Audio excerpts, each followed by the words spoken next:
Good morning everyone, as you like it ये comedy play है। इसको लिखा है विलियम शेक्सपियर ने। इसका सोर्स क्या है तो लोज रोजेलिंडी है। रोजेलिंडी ये 1590 में पब्लिश हुआ अ प्रोज रोमांस बाय थॉमस लोज। ये एक प्रोज रोमांस है ना, ये एक प्रोज वर्क है और इसको लिखा था थॉमस लोज ने लिखा था। 1590 में पब्लिश हुआ था ये। Thomas Lodge was one of the university wits, और ये थॉमस लोज जो हैं ये यूनिवर्सिटी बिट्स में से एक थे, one of the university bits.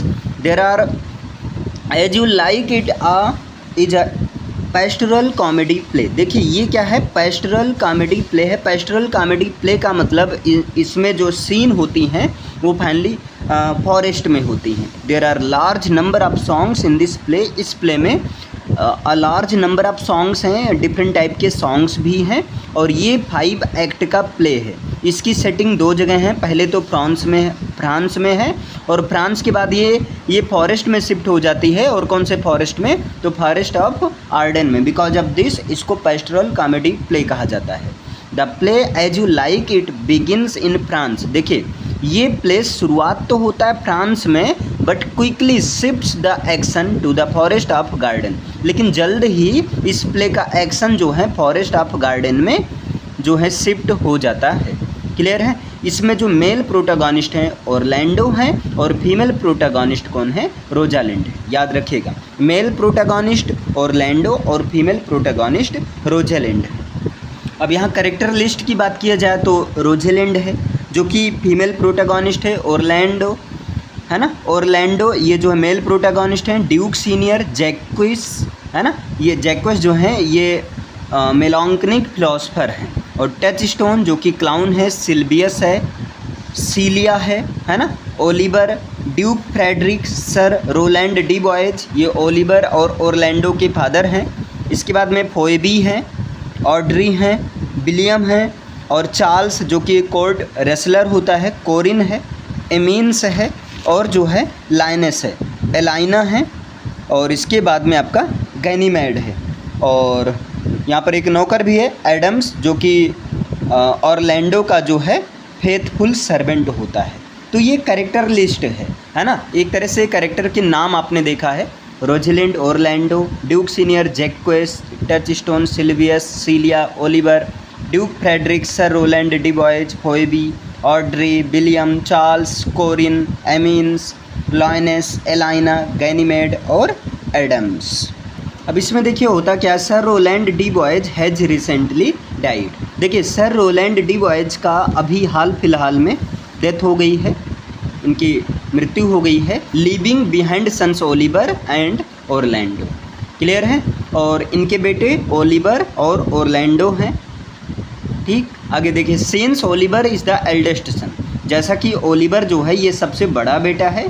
He is inherited just about everything, और इसलिए सारी संपत्ति पिताजी इसके नाम कर गए हैं और इसके ऊपर जिम्मेदारी थोप कर मीन्स जिम्मेदारी चली गई है, जिम्मेदारी इनहेरिट हो गई है।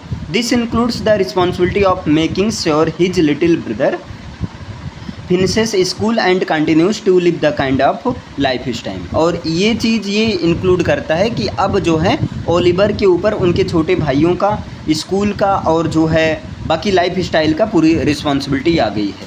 He has become accustomed to as the son of a nobleman, और एक प्रकार से वो जो है एक नोबलमैन सन के रूप में एक्स्टम्ड हो गया है। Nobleman son of nobleman means एक पुत्र के नाते वो सारी जिम्मेदारी लेगा, एक एल्डर सन के नाते। Frederick has usurped the dominions of his brother, और फ्रेडरिक ने क्या किया, अपने भाई ड्यूक सीनियर की सारी संपत्ति को हड़प लिया है। Who is living with his faithful followers in the forest of Arden, और इसके बाद में ड्यूक सीनियर अपने फेथफुल सर्वेंट एडम्स के अपने फेथफुल फॉलोअर के साथ में फॉरेस्ट ऑफ आर्डन में रहने के लिए चला जाता है। और ये ड्यूक फ्रेडरिक धोखे से ड्यूक सीनियर की सारी संपत्ति ले लेता है और ये खुद ड्यूक बन जाता है। Celia Frederick's daughter and Rosalind the Duke Senior's daughter living at Duke Frederick's court. Celia Frederick की डॉटर रोजलिंड, ये सब जो हैं ड्यूक फ्रेडरिक्स के कोर्ट में रहती है। इसका रीज़न क्या है? क्योंकि ये ड्यूक सीनियर्स की डॉटर रोजलिंड है, इनके बीच और सीलिया के बीच में काफ़ी ज़्यादा फ्रेंडशिप होती है, इसलिए ये जो है फ्रेडरिक के ही कोर्ट में रहते हैं। Ganymede and Aliena buy a cottage from Corinth. अब यहाँ पर देखिए गैनीमेड और एलाइना, एक्चुअली गैनीमेड होता क्या है, इसकी कहानी थोड़ी सी लंबी है।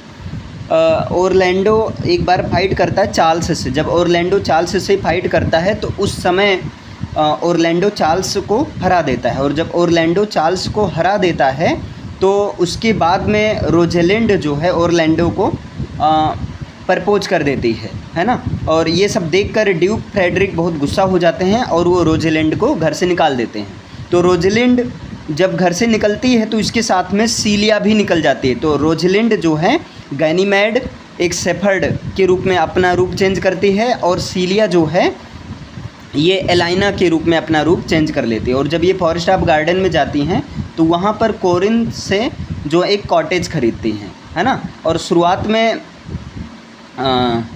देखिए, in the starting the guide Phoebe has fallen in love with Ganymede. देखिए शुरुआत में फोएबी एक लड़की होती है, तो फोएबी को गैनीमेड से प्यार हो जाता है, लेकिन गैनीमेड तो एक्चुअल में लड़की थी, है ना। गैनीमेड एक्चुअल में लड़की थी, तो ये तो पॉसिबल है नहीं। लेकिन फाइनली फोएबी की शादी जो है इधर इनसे कोरिन से हो जाता है। और यहाँ पर इस प्ले में कई सारे कपलेट हैं। अच्छा, और भी बीच में होता है, ओलिवर अपने भाई को मरवाना चाहता है, इसीलिए वो चार्ल्स से रेसलर फाइट करवाता है। फिर फ्रेडरिक ओलिवर के ऊपर प्रेशर बनाता है कि जाओ तुम ओलिवर को, ओरलैंडो को खोज कर लाओ, नहीं तो मैं तुम्हें मार डालूँगा। अब ओलिवर जो है ओरलैंडो की खोज में जंगल में जाता है। फिर इनकी एक मतलब शेर इन पर हमला करने वाला होता है ना। एक लायनेस जो है, शेरनी जो है, ओलिवर के ऊपर हमला करने वाला होता है कि ओरलैंडो आकर बचा लेता है। और जब बचा लेता है तब ये दोनों जो हैं, इन दोनों के बीच में भाई भाई का एक रिलेशनशिप हो जाता है, मतलब ये दोनों एक दूसरे को मानने लगते हैं, है ना। इस प्ले में कई सारे कपल हैं जो कि फाइनली शादी भी करते हैं। जैसे ओरलैंडो की शादी और रोजेलिंड से होती है और ओलिवर की शादी सीलिया से होता है। रीज़न क्या होता है, जब ओरलैंडो घायल हो जाता है तो ओलिवर को भेजता है रोजेलिंड के पास, जो कि गैनीमेड के रूप में थी। तो ओलिवर को सीलिया एलाइना से प्यार हो जाता है। टच स्टोन की शादी ऑड्रे से होती है और कोरिन की शादी फोएबी से होती है।